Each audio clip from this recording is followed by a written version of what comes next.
Hey, what's up guys, Starry right here and welcome back to another NFL video. As you can see, we are doing the conference championship predictions today. Now this video is coming out a little later than usual because this one is so hard to pick. I've really taken a lot of time to really consider who I'm going to pick, and even even now I'm still a little iffy on my pick, but I got my picks ready, and yeah, I'm ready to do these predictions, and I think these games are going to be a lot of fun. These are really the toughest picks so far this playoffs that I've had to do, because these teams are really like matched up pretty equally. I would say this is like the first series in the playoffs where all these teams that are matched up are just on the same level. They're really on the same level, and they do some of the similar things and stuff.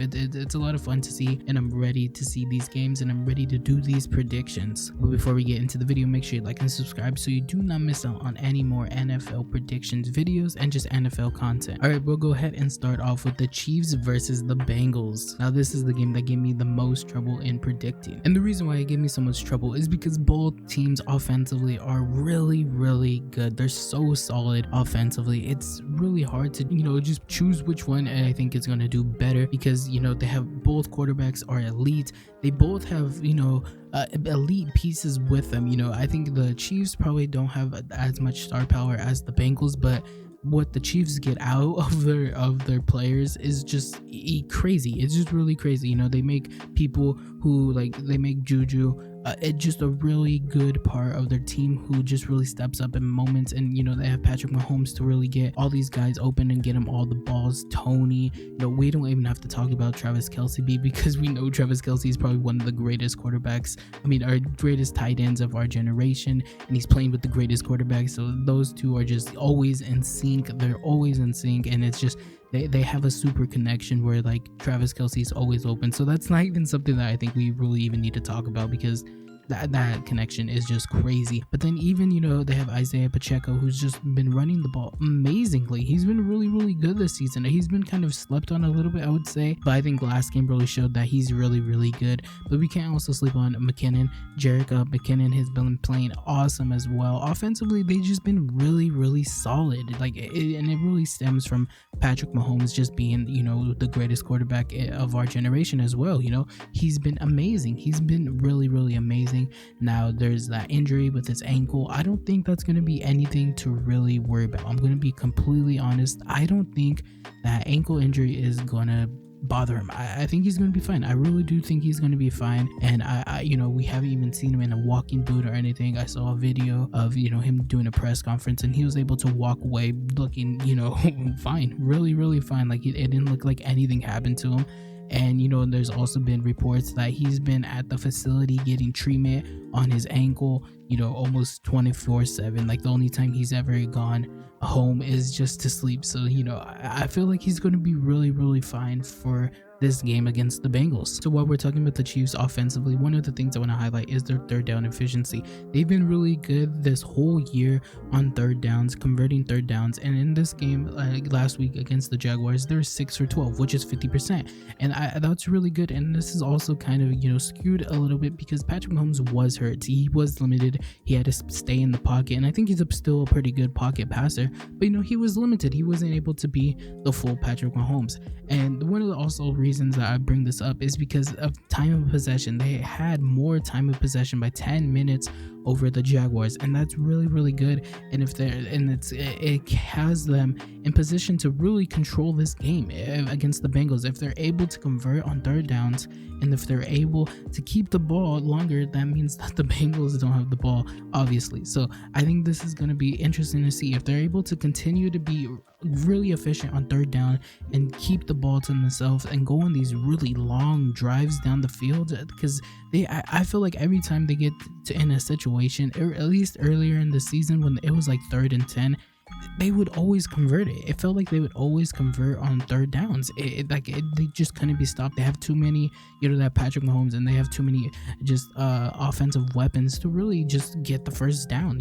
So when it comes to this game for the Chiefs offensively, at least, I think having the time of possession is going to be huge for them. I think for them to win this game, they need to control the ball, and they need to control the tempo of the game for sure. I think that they got to be really efficient on third down, and they really got to just control the ball, ball. They can't have any turnovers, and they've been pretty good with turnovers. But if you remember last year when these two teams met up, the Chiefs actually in overtime, Patrick Mahomes did throw an interception that led them to lose the game. So I think this was going to be a good matchup, and I think that if they're able to control the ball, they should be able to win this game. And defensively with the Chiefs, I thought they played a really, really good game against the Jaguars. Now, coming into that game, I think one of the things that I said was that the Chiefs, just defensively, they've been iffy. They've been very iffy, and they haven't been, really just dominating defense. They haven't been able to do that all season, and that was their biggest issue for me going against the Jaguars, because the Jaguars offensively were really, really good, and I didn't know if the Chiefs defense was going to be able to really just take control. And in that game, they really just shut me up, because they played amazing football. Their defense, they really locked it up. Now the Jaguars obviously did score points and stuff and push the ball down the field, but I give that more credit to just the Jaguars offense being that good. Obviously the Chiefs did lock up though. They really held their own, and that was the biggest thing where I was like, man, are they going to be able to do it? Because I felt like the Chiefs defense was kind of just there. I didn't think that it was going to be that good. And the Chiefs defense did a really, really good job, and I think that they can do a really, really good job next week as well. And because I was talking to my friend about the Chiefs defense, because I was like, man, they really stepped up. And then he also said like that's kind of what they do in the playoffs. It feels like it's always their defense is always iffy during the regular season, and then when it comes to the playoffs, it just takes it to another level. And I feel like that's kind of true. I agree with them, and yeah, I think that against the Bengals, I think that their defense is really going to come up huge as well if they want to win that game. Obviously, I don't think they're going to be able to completely stop the Bengals, but I think if they're able to limit their time of possession and everything, and just to have just do a really good job just stopping Jamar Chase and getting pressure on Joe Burrow, I think that they have a good chance of winning this game. But yeah, I'm not worried about the Chiefs defense like I was last week. I really was kind of worried about them, but they proved a lot to me against the Jaguars. And yeah, I'm very not high on this defense, but I think it's going to do well. I think it can do well against the Bengals. So now let's go ahead and switch over and talk about the Bengals, who played an amazing game against Buffalo. Just offensively, they've just been so good. They've been so good, and I'm so happy that I picked this game right. Part of me wanted to go Buffalo because they were at home and everything, and they had, all the storyline and everything. I thought maybe they can do it, but man, Joe Burrow and Jamar Chase, they're on another level. And just that offense, they're really just so efficient, and they're just so good. They're really so good. I have so many pieces with them. They got T. Higgins, they got Joe Mixon, they could give it to Samaje Perine as well. They're really, really good. Just the Bengals offensively is so good, and it really starts with Joe Burrow, who's he's just really so cool in the pocket. I just feel like he doesn't really get overwhelmed in these situations. It just feels like he has an answer for everything. It's just like offensively, it feels like the Bengals have a card up their sleeve all the time. It really just feels like that, where they just know what to do. It just really feels like that, and I give him a lot of credit for going to Buffalo and just quieting that Buffalo crowd, because we know how crazy it is in Buffalo, and it was also snowing. So I don't want to say the Bengals aren't accustomed to that, because they do play in Cincinnati and it does snow there, but I don't know, it's just playoff football, playoff atmosphere. It was just a big moment for the Bengals and Joe Burrow, and just even defensively for them as well. Just as a team, that was such a huge win for the Bengals. And yeah, I was very, very impressed with that win, but also I expected it, because I did pick them to win. Because I brought up third down efficiency with the Chiefs, I thought I would show the Bengals third down efficiency against the Bills,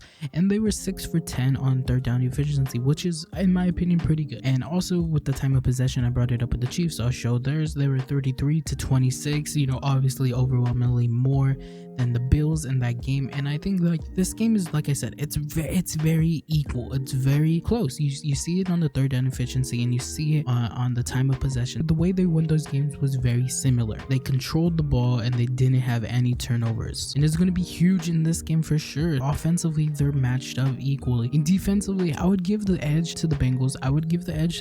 I thought that the Bengals did a better job at limiting the Bills offense, especially Josh Allen and Stephon Diggs. But the way they did it just, especially like I already said, in Buffalo, in the snow and everything, I thought it was very, very just impressive. I thought it was very impressive the way the Bengals defense really just took control of that game and just never give it back. Now it's time to give my pick, and as you guys know, I've been doing kind of emotional picks, and I'm going away from that 100%, and I'm just going off of facts, and I'm just going off of just, you know, history and who's been more consistent and everything. But by saying that, I gotta go with the Bengals. I 110% gotta go with the Bengals. They've been more consistent.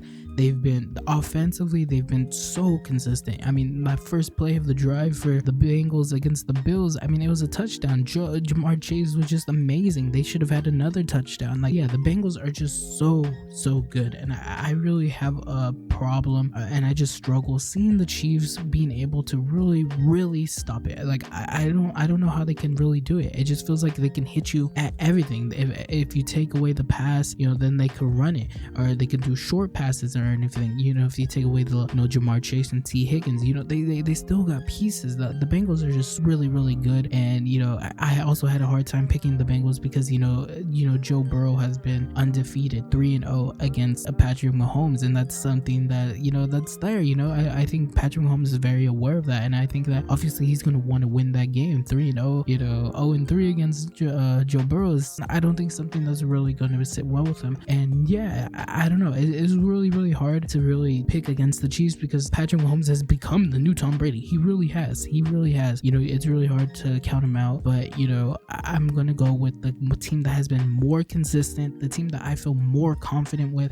You know, I said everything about the Chiefs. I do like their weapons and everything, but I just feel like, what if they don't step up? You know, I'm kind of assuming that they're going to step up in these big moments because they have, but what if they don't? You know, what if they struggle? I think that's, you know, something to be really concerned with the Chiefs, that maybe they have you know, a bad game, and if they can't have a bad game, they have to be as good as they were this whole season, and I just feel a little iffy about that. So yeah, I'm going to be taking the Bengals. They've been more consistent, they've been more dominant, especially against that Bills. I think that game really solidified who I was going to pick. When I look at the Chiefs versus the Jaguars, I think that the Chiefs had the easier game, and I feel like the Bills versus the Bengals, that game was really supposed to be really like a good matchup, and the Bengals didn't make that because the Bengals defense was just so dominant. So I'm going to be taking the Bengals. So I did a lot of talking for the Bengals versus the Chiefs, and I'm not going to do a lot of talking for this Philadelphia Eagles versus the San Francisco 49ers game, because there's one defining factor for me that really changes how I feel about this game. I think quarterback is going to be a very big important part of this game. You know, we saw last week that Brock Purdy struggled again. You know, the Cowboys defense, he did struggle. He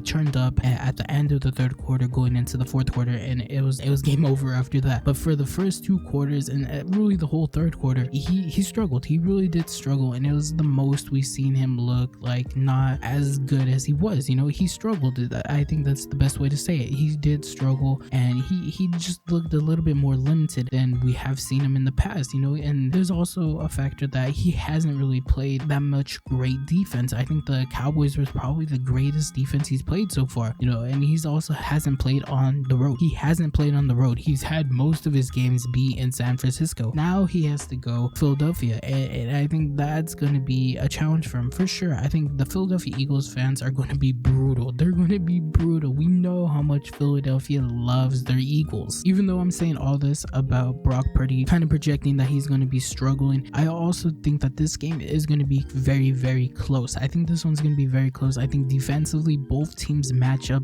well, but the Eagles defense is also really good. Like I've been saying, they're going to bend but not break, and I think in this game I feel like they're going to be even a little bit more better. I feel like that Giants game was like a kind of like a preseason game for them, dude. I really feel like that was the game where they just kind of get unrusty. They didn't even look rusty to begin with, but I feel like that game just really just made them just more confident in themselves, and I feel like they just used that game as like a launching pad to really just kind of like flex their muscles and everything. And now I think that they have the most confidence going into this game. They're going to be at home. Jalen Hurts looked amazing in that game, running the ball. You know, Miles Sanders looked just amazing as well, dude. He just looks so good. We know what they can do offensively with their wide receivers and everything.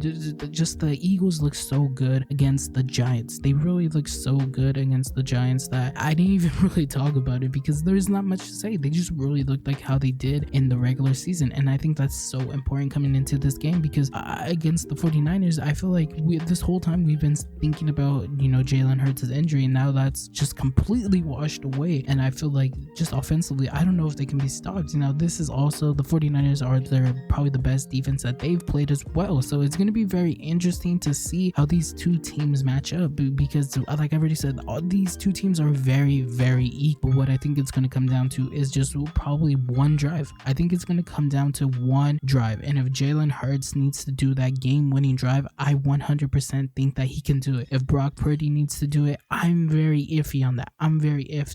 I don't have that certainty that he can do it. I struggle thinking that he can do it on the road in Philadelphia, especially. It's just going to be such a huge just situation for him, and it's gonna put him to the test, and I feel like he's not gonna be able to do it. And that's the reason why I'm going with the Eagles, because I think this game is gonna be very, very close. Like, I feel like this can be like a 17-20 game. I really feel like it can be that way, and I feel like it's gonna come down to one drive to get a field goal or a touchdown or something. And if I have to go with the quarterbacks, because obviously that's gonna be a passing situation, I gotta go with Jalen Hurts. He's just been more proven, he's been more consistent. I really do like what I've seen from Brock Purdy, but I think when it comes to this situation, push is going to come to shove, and I think that Jalen Hurts has been a little bit more proven. It's in his hometown. He's been playing there. He's not rusty anymore. His injury is long gone. We know what Jalen Hurts is. I think this is his moment to really do it. And yeah, I think it's going to come down to one drive.